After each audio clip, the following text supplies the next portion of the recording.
로마서 3장 21절에서 26절까지 말씀, 제 성경으로 신약 243페이지에 있습니다. 강론 제목 같이 한번 읽어보도록 하겠습니다. 시작. 하나님이 이 예수를 화목제물로 세우셨으니. 다시 한번요.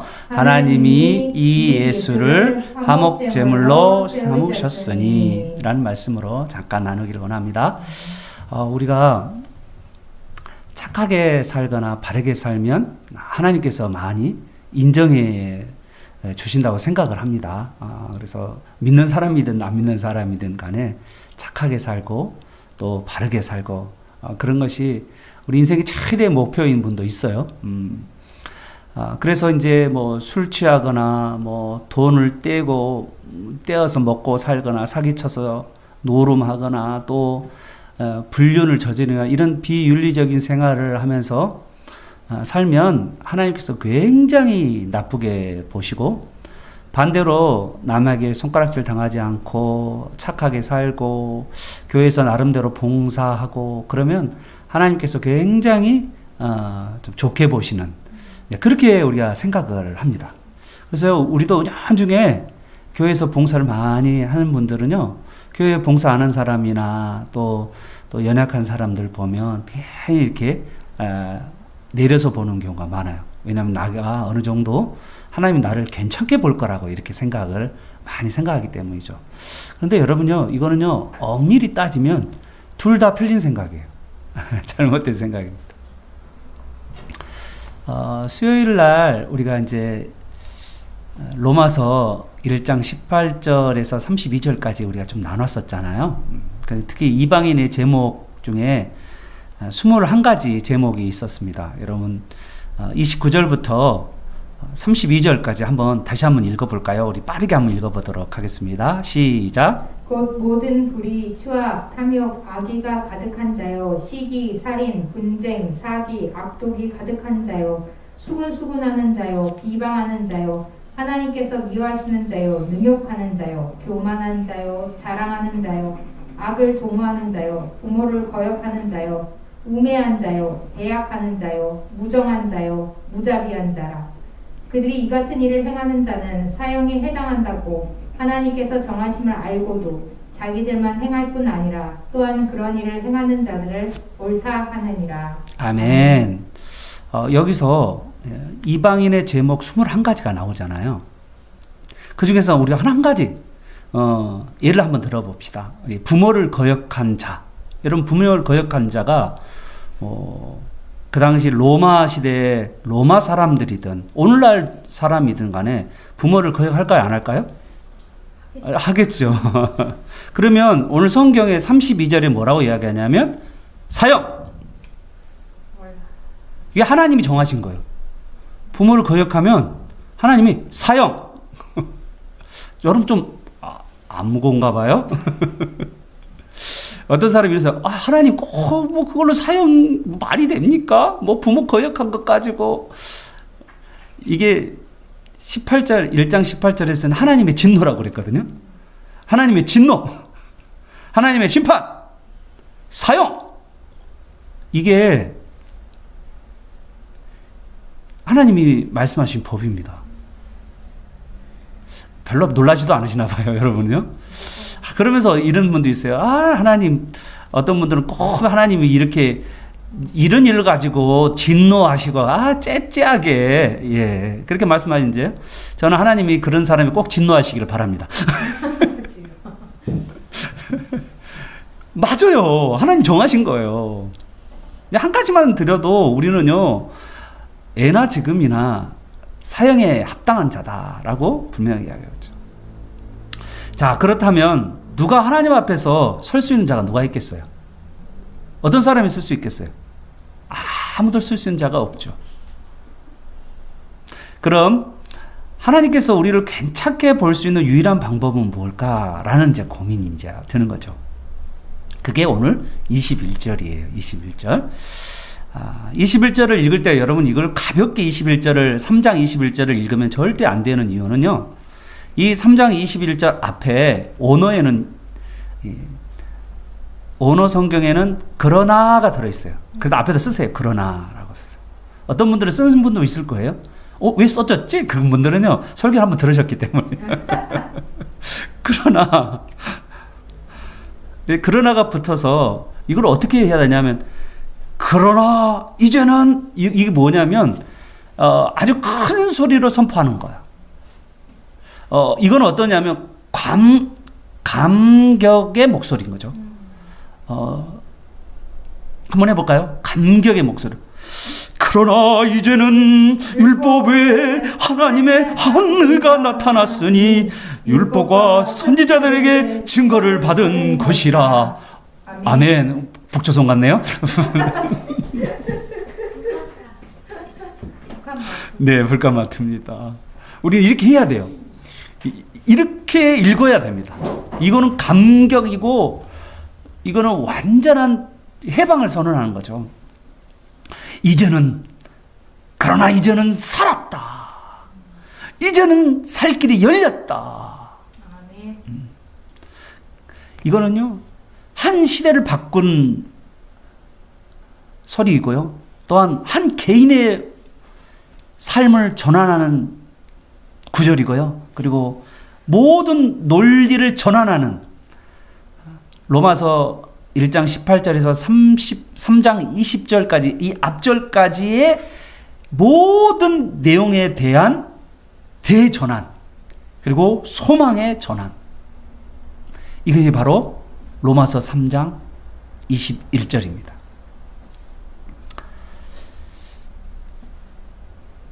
하나님의 맹렬한 진도가 사형이라고 하나님의 공의로운 심판 앞에 있는 모든 사람에게 바울은 율법 외에 하나님의 한 의를 소개하고 있는 거예요. 하나님의 한 의. 먼저 율법을 조금 이야기해 보죠. 여러분, 율법은 특징이 있어요. 율법의 특징이 뭐냐면 야고보서 2장 10절에 이렇게 말씀하고 있습니다. 우리 한번 읽어볼까요? 시작. 누구든지 율법을 지키다가 그 하나를 범하면 모두 범한 자가 되나니. 여러분, 율법이 613가지가 있는 거 아시죠? 구약 613인데. 그런데 그 율법 중에서 한 가지라도 어기면 율법의 특징은요, 모두 다 범한 걸로 본다는 거예요.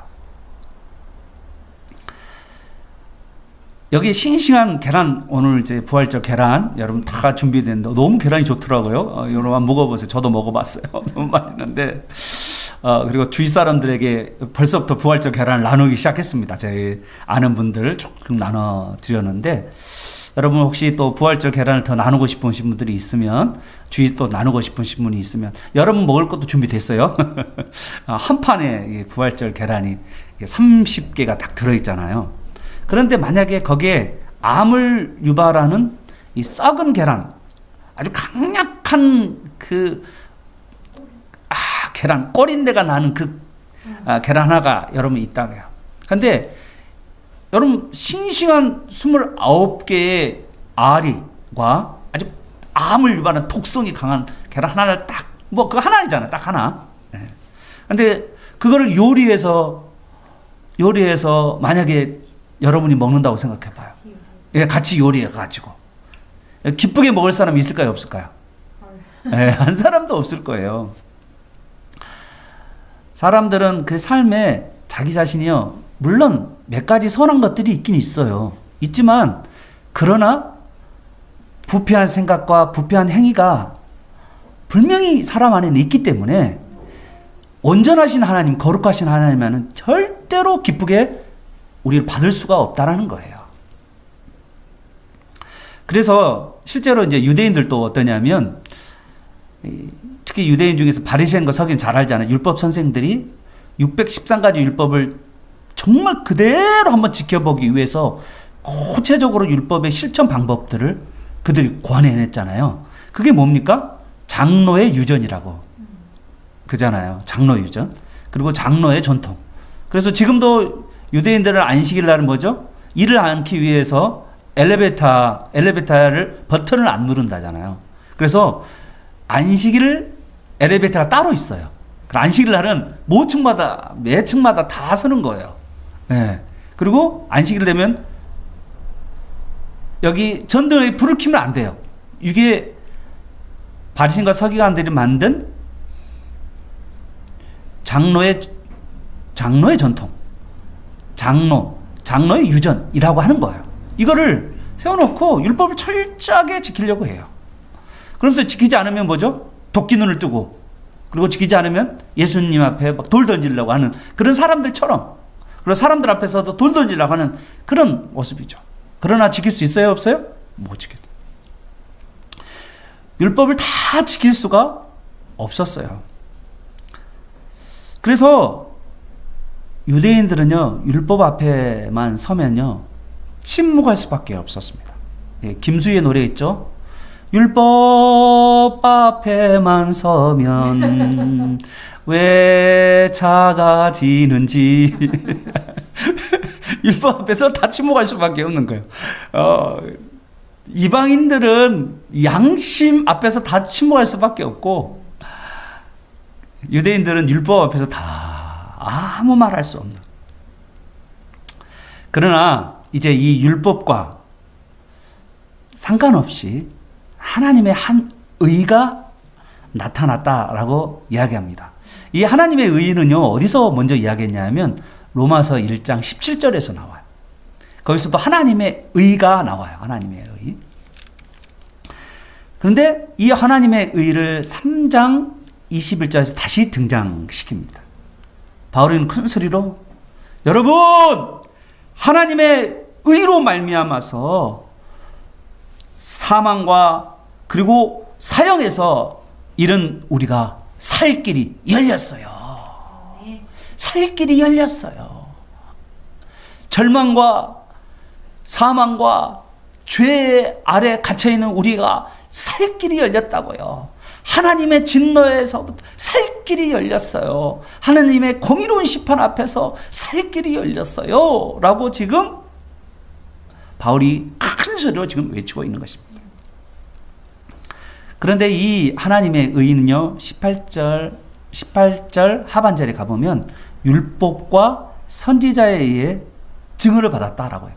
율법과 선지자는 한마디로 이야기하면 구약 전체가 이것에 대해서, 하나님의 의에 대해서 설명했다는 거예요.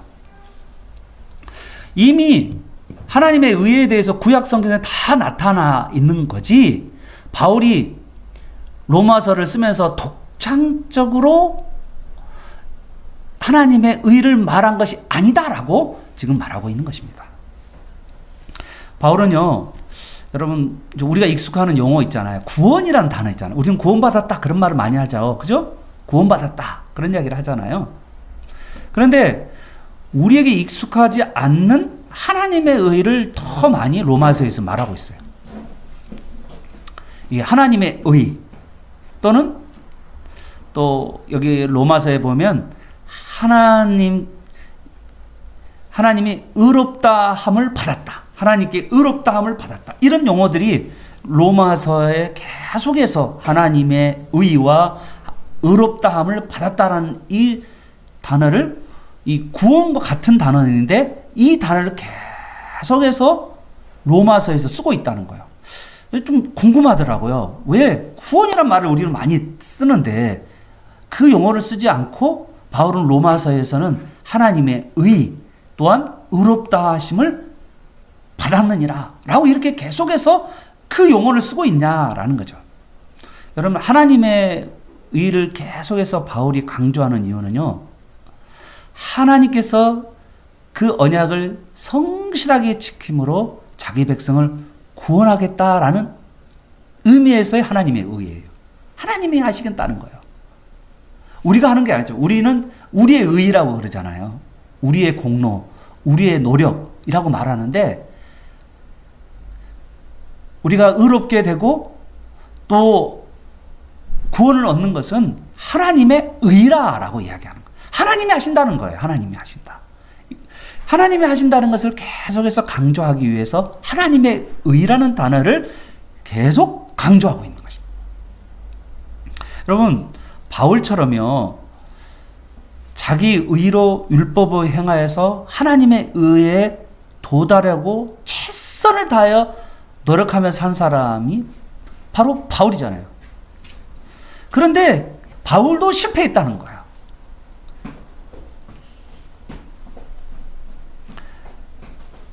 두 번째로 우리가 하나님이 우리 하나님께 의롭다함을 받았다. 하나님께 의롭다함을 받았다는 이 의롭다함을 받았다는 이 용어는요, 법정적 용어예요.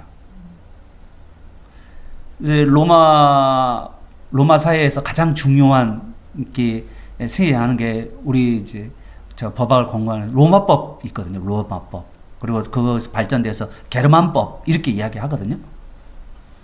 이 로마에 있어서 이 법정적 선언을 할 때 의롭다 또는 사면 뭐 그리고 강가하다 그냥 지나치다 패스 오버하다 이런 것이 바로 뭐냐면 이 사면 이런 법정적 용어예요. 이걸 통하여서 하나님께서 그렇게 하셨다는 거. 하나님의 법정 안에서 하나님께서 그렇게 선포하셨다. 하나님의도 하나님께서 하신다라는 용어로 로마서는 계속해서 하나님이 하셨다는 것을 계속 강조하고 있다는 거예요. 여러분 기억하시길 바랍니다. 자, 이제 구체적으로 또 들어가 봅시다. 자, 죄와 사망에 묶여있던 지금 유대인이나 그리고 이방인, 그래서 하나님의 진노 아래 있고 그러죠. 그리고 사역 이렇게 당할 수밖에 없는 그들에게 한 길을 지금 소개하는 거. 딱 한 가지 길을 소개하는데 그 길은 우리가 행함으로 의롭다함을 얻는 그 길이 아니에요. 그거는요, 우리의 노력으로 우리 노력과는 아무 상관없는 거예요. 이거는요, 하나님에 의해 제시되는 것을 말하는 거예요. 그래서 너무 중요한 게 지금 하나님께서 그렇게 구원을 이루어 가신다라고 말씀하고 있는 거예요. 하나님의 의를 하나님께서 이루어 가신다라고 계속해서 말씀하고 있는 것입니다. 그러므로 하나님의 의든 의롭다함을 받는 모든 것이요, 하나님께서 우리에게 주신 선물이라는 거예요. 이 선물은요, 역사적 사건 안에서 주어지는데 바로 그것이 바로 하나님께서 준비해 놓은 의로운 길, 바로 예수 그리스도의 십자가의 대속의 길을 통하여서 하나님께서 주어지는 길이에요. 아브라함이 어땠죠? 하나님께서 너의 자녀를 하늘의 별처럼 땅의 모래처럼 그렇게 맑게 많아지게 할 것이다. 그러면서 창세기 15장에 하나님께서 하시겠다라고 이렇게 너의 자녀들. 여러분, 아브라함이 자녀가 있어요, 없어요? 없어요. 그런데 하나님이 하시겠다는 거예요. 그걸 뭔가 아브라함이요? 믿었어요. 그랬더니 뭐라고 하나님이 의롭다라고 하셨어요. 하나님이 하신 것을 믿는 것이 의로운 거예요. 여러분 믿으시길 바랍니다. 예. 하나님께서 그렇게 하나님께 열어오신 것을 믿는 것 그 자체가 의로운 거예요. 우리 나름대로 괜찮은 행동, 우리가 바르게 살고 착하게 살고, 물론 그러죠. 그 안에 착하고 바르게 사는 것 안에는 하나님의 뜻, 하나님의 말씀도 들어있죠. 뭐 살인하지 말라, 간음하지 말라, 이웃을 사랑하라. 이게 우리 일반적 도덕에서도 다 나와 있는 거잖아요. 그런데 일반 도덕이 아니고 이거는 하나님께서 우리에게 주신 거라는 거죠. 그걸 내가 믿는 거예요. 그랬을 땐 하나님 나를 뭐라 해요? 의롭다 여기신다는 거예요. 여러분 그런 의의가 여러분에게 있는 줄 여러분 믿으시길 바랍니다. 자, 이제 좀 들어가 볼까요? 이제 바울이 왜 율법의 행위, 또 유대인들에게 율법의 행위가 엄청 중요했잖아요. 그렇죠? 그리고 특히 율법 행위 중에서 유대인들이 가장 강조한 게 뭐냐면 할례. 예, 할례를 가지고 이 자랑하는 유대인들을 비판하는지를 우리는 알게 돼요. 왜냐하면 하나님의 의의를 모르고 하나님이 의롭다 하는 방법을 모르고 자기가 의롭다는 방법을 만들었기 때문이죠. 여러분 참 나는 이 복음을 모르면 목사분들도 마찬가지고요.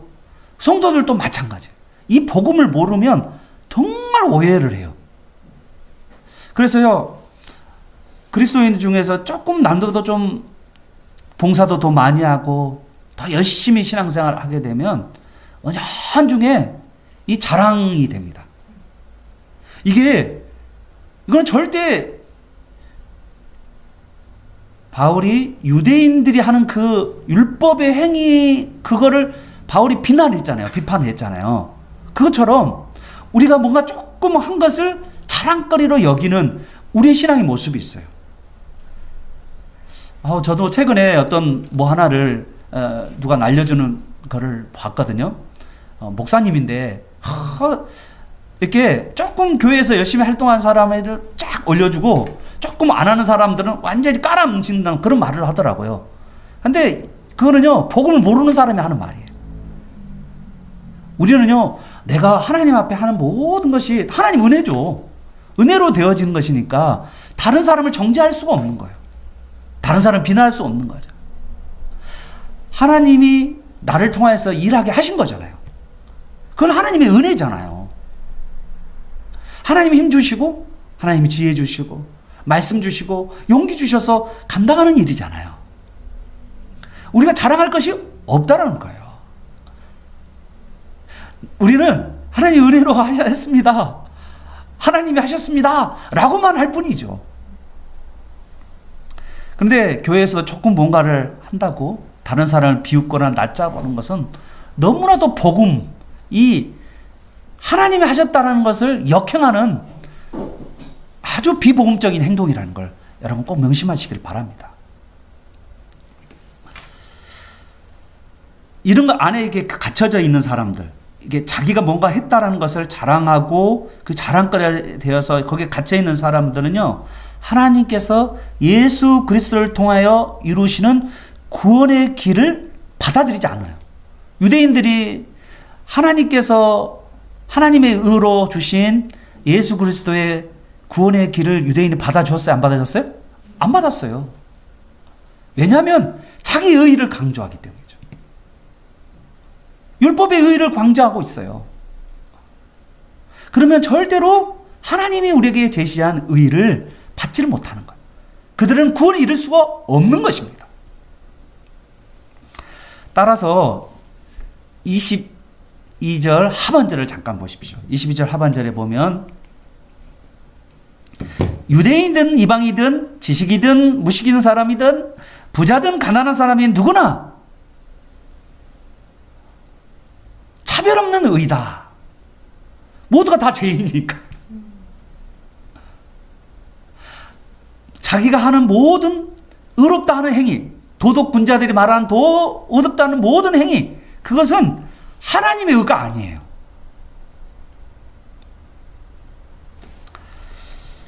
하나님께서 모든 사람에게 차별 없는 의를 선물할 수밖에 없는 이유가 무엇이냐? 바로 그것이 23절이에요. 모든 사람이 죄를 범하였음에 하나님의 영광에 이르지 못하였다. 죄는 뭡니까? 하나님이 의도한 거나 하나님과의 관계에 있어서 어그러지고 단절되는 거예요. 그냥 도덕군자들의 그 삶이 아니라 하나님이 원하는 것을 거기에서 어긋난 삶을 살아가는 것, 그것이 바로 죄죠. 하나님과 관계가 없는 것, 그것이 바로 죄인 거죠. 그러므로 모든 사람이 하나님과 올바른 관계를 맺지 못함으로 하나님의 영광에 이르지 못하였다. 이건 하나님의 탄식입니다. 하나님의 뜻대로 살지 아니하고 자기의 것을 자랑하는 그것에 대한 하나님의 탄식이에요. 따라서 죄 아래 또 사망 아래 이 갇혀진 인간이 살아날 수 있는 살 길, 바로 그것은 무엇이냐? 하나님이 제시한 의의 길을 얻는 것밖에 없다라고 지금 결론을 짓는 것입니다. 자, 그러면 여러분 오늘 이 의의 길이 어떤 길인가를 여러분이 먼저 꼭 이게 꽉 붙잡고 바라요. 이 복음을 잘 모르면 여러분 우리가요 많이 오해를 하는 게 많아요.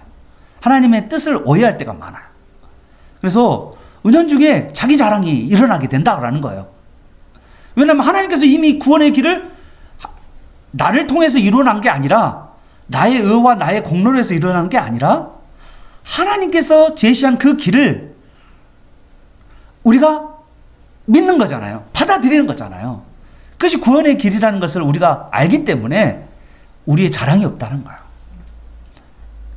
자, 그러면 하나님께서 제시한 그 일이 뭐냐면 25절이에요. 25절.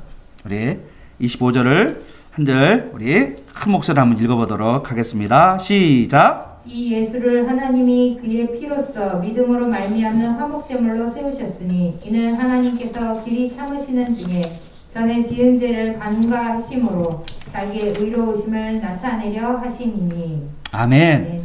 하나님께서요 예수님을 화목제물로 세우셨습니다.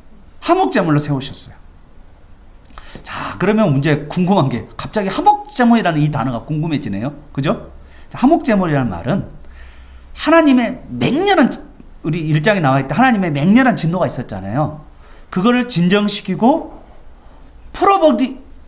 풀기 위해서 드려지는 제물이에요. 하나님께 드리는 거예요. 이거 화목제물은 누구 인간에게 드리는 게 아니고 하나님께 드리는 거예요. 이 제물, 화목제물. 그래서 하나님과 인간 사이의 관계를 회복시켜주는 속죄제물과 같은 겁니다. 화목제물 밑에다가 속죄제물이라고 쓰시면 돼요. 세번역은요 화목제물이라는 말을 안 쓰고 속죄제물이라고 썼어요. 그래서 화목제물, 속죄제물이 똑같은 건데 이건 누구한테 드리는 거예요? 하나님을 달래기 위해서요. 하나님의 진노를 달래기 위해서. 자, 그러면 여러분 하나님의 진노를 달래지 않으면 누구한테 그것이 쏟아진 줄 아세요? 우리 인간에게 그대로 쏟아지는 거잖아요. 그런데 예수님이 화목제물이 되셨다라는 말은 뭐냐면 우리를 향하신 하나님의 맹렬한 진노를 누구에게 부었다? 예수님께 부었다는 거예요. 예수님께 형을 집행했다라고 말하고 있는 거예요. 우리는요 예수님이 화목제물이 되셨다는 것을 기뻐하는, 어떻게 내가 받아야 할 것을 어떻게 예수님이 받으셨을까? 어떻게 이렇게 할 수 있을까? 라는 감격이 우리 안에 있어요.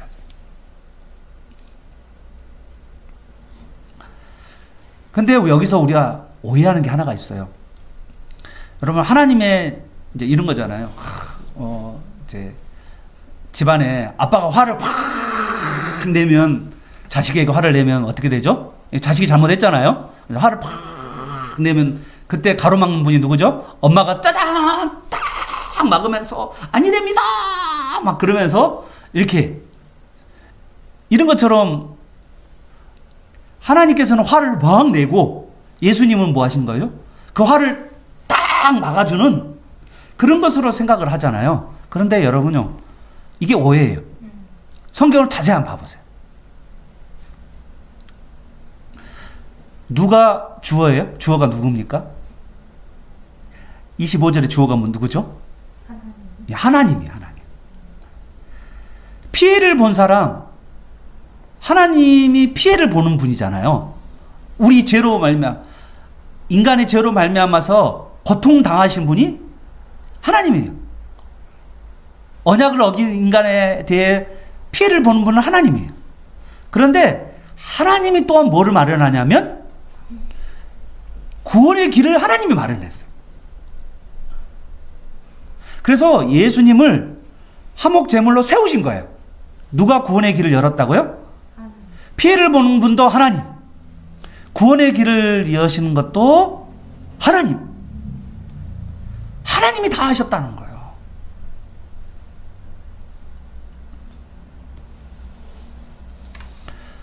자, 그러면 하나님께서 길을 여시고, 여러분 아이가 일을 저질렀어요. 누가 해결합니까? 부모가 해결하는 거잖아요. 피해를 보는 누구죠? 부모죠. 그런데 부모가 또 일을 저진 것에 대한 길을 마련하는 것처럼 하나님 아버지께서 구원의 길을 예비해 놓으시고 우리가 구원 안으로 들어올 수 있도록 하나님께서 하셨다는 거예요. 예수님이 모든 것을 우리를 대신해서 벌 받기 위해서 하나님께서 이 모든 것을 내어주셨다라는 거예요. 예수님. 이게 성경의 가르침이에요.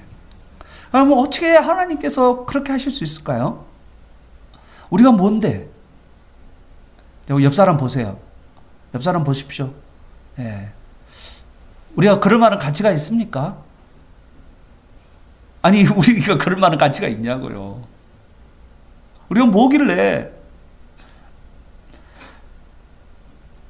우리가 그럴 만한 가치가 없는 사람인데도 불구하고 하나님께서 이렇게 하셨냐고요. 피해를 보시고 또 그거에 대해서 하나님께서 또 구원의 길을 제시하시고 구원의 길을 열어놓으시는 그 하나님의 놀라우신 사랑. 우리가 그런 사랑을 받을 만한 가치가 있나요? 그걸 알고 있나요? 자, 예수님께서 우리의 화목제물이 되셨다. 누가 세우셨다고요? 그거를요? 하나님께서 세우셨다. 얼마나 하나님의 사랑이 크시는지. 자, 화목제물로 예수님이 어떻게 됐죠?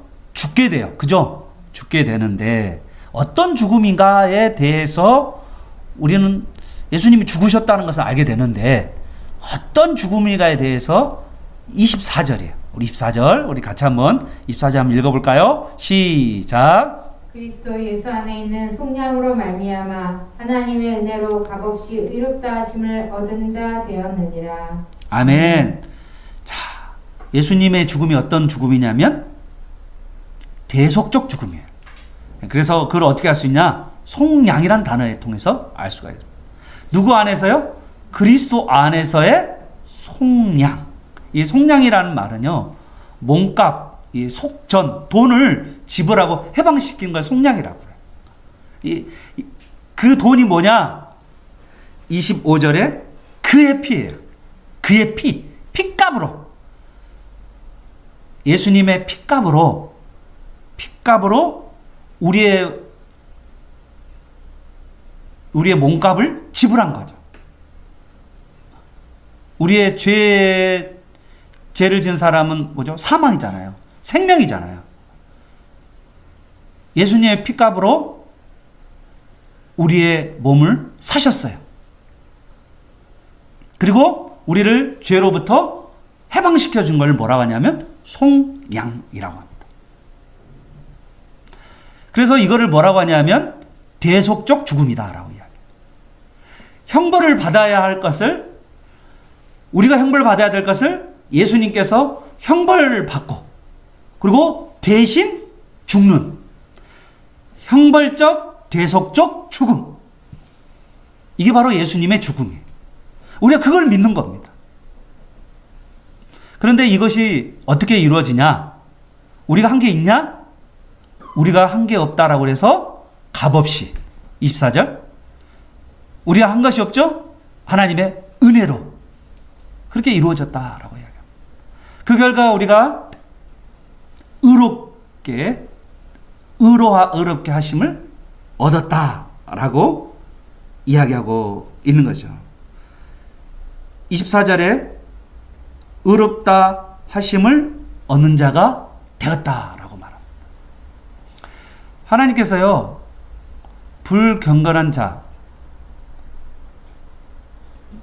죄인을 의롭다고 여기시는데 어떻게 해요? 하나님께서 직접 화목제물로 예수님을 세우시고 그리고 예수님의 핏값으로 속량하시고 그래서 형벌 대속적 죽음을 통하여서 우리가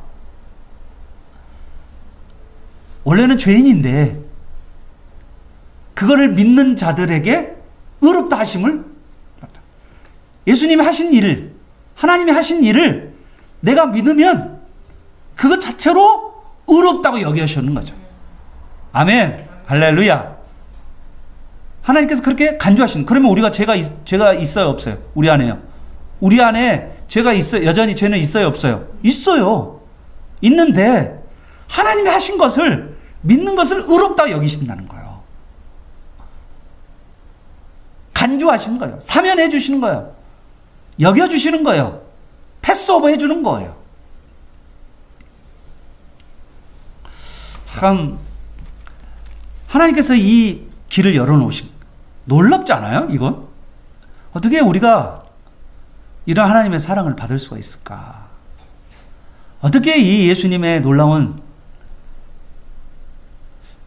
여러분 패션 오브 크라이스트 영화를 보면 정말 눈 뜨고도 못 보는 영화잖아요. 정말 너무 끔찍하잖아요. 어떻게 이 내가 받아야 할 형벌을, 그리고 내가 죽어야 할 자리를, 형벌을 받고 대신 죽으시는 그 예수님의 그 죽음, 예수님이 이 형벌적 대속적 죽음을 죽을 만큼 우리가 그렇게 가치로운 사람인가? 참 저도 제 자신을 볼 때 부끄럽거든요. 참 부끄러운 존재인데 참 내가 제 자신을 봤을 때도 좀 속상하거든요. 그런데 내가 그런 가치가 있는 건가? 그럴 때가 참 많거든요. 근데 어떻게 하나님께서 예수님을 화목제물로 만들어주시고, 예수님은 형벌적 대속적 죽음을 받으시고, 그래서 우리를 법정적으로 의롭다라고 칭하여 주시는 이 놀라운 은혜를 어떻게 내가 받았을까?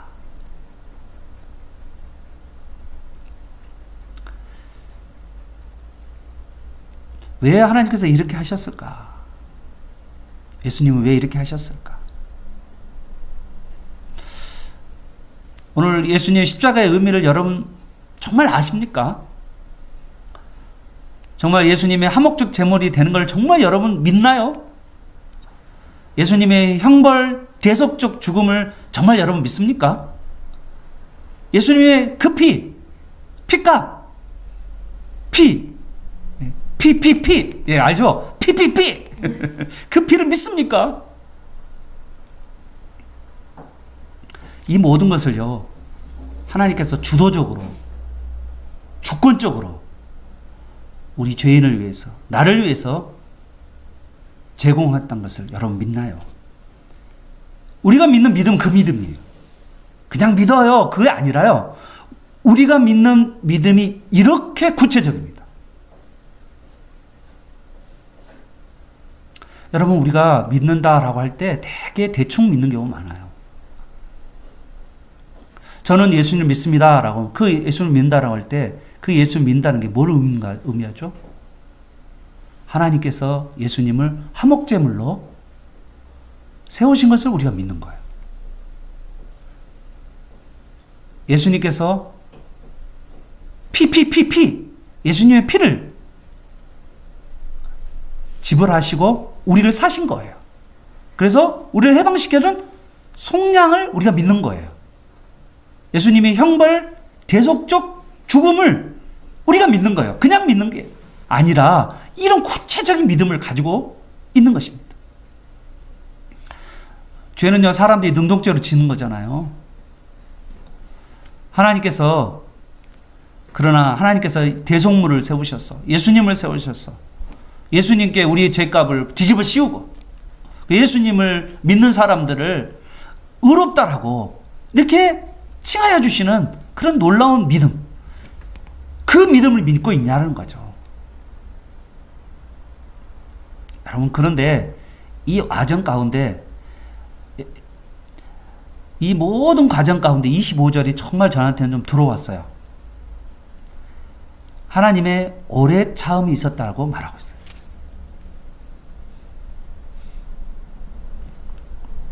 우리를 하나님의 의를 제시하고 또한 하나님의 의롭다 하심을 받는 우리가 될 때까지 하나님께서 우리를 오랫동안 참으셨다.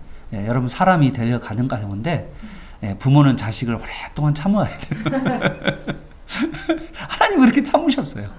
예.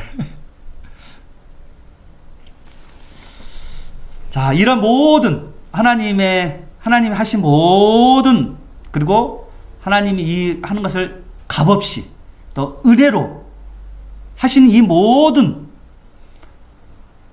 것들을 내가 믿는 거예요. 자, 이게 마지막 우리 그림입니다. 하나님과 우리 사이가 멀어져 있는데 화목제물, 예수님을 뭘로 세웠다요? 화목제물, 대속제물. 화목제물, 속죄제물. 형벌적, 대속적 죽음. 예수님에게 그렇게 하심으로 그 하심으로 하나님의 의를 이루어 가시고 하나님이 우리를 의롭다 하는 길을 열어주셨는데 그 길을 우리가 믿는 것입니다. 그런데 우리의 믿음이 어떻습니까? 어떤 믿음이죠? 예, 우리 22절 한번 읽어보겠습니다. 시작. 22절 앞절만 읽어보도록 할게요. 시작. 예수 그리스도를 믿음으로 말미암아 모든 믿는 자에게 미치는 하나님의 의다. 이 믿음은요, 우리가 한 게 아니죠.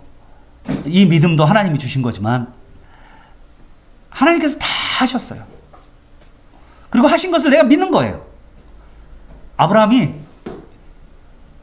너의 자녀니 하늘의 별처럼 바다의 모래처럼 많아질 거라는 것을 말씀하실 때 지금 없잖아요. 아무도 없는데 아브라함이 믿었어요. 그랬더니 하나님이 뭐라고요? 의롭다 이야기하시는 거죠. 우리는 그 믿음을 가지고 있는 거예요. 하나님이 다 하신 것을 믿는 거죠. 나의 신분, 나의 약간의 율법적 행위, 나의 조그마한 의, 그게 하나도 없이 처음부터 끝까지 하나님의 은혜, 값없이 그렇게 하나님께 주어진 것에 대해서 내가 겸손하게 그를 받아들이고 그리고 하나님 제시한 화목제물 그대로 받아들이는 순종, 이것이 바로 우리가 구원 없는 믿음이라는 거예요. 사랑하는 여러분, 하나님이 하신 모든 일들을 믿음으로 여러분 삶 가운데 하나님의 놀라운 의롭다 하심과 하나님의 의가 여러분의 전가되는 놀라운 은혜가 여러분에게 임하시기를 축복합니다. 아멘.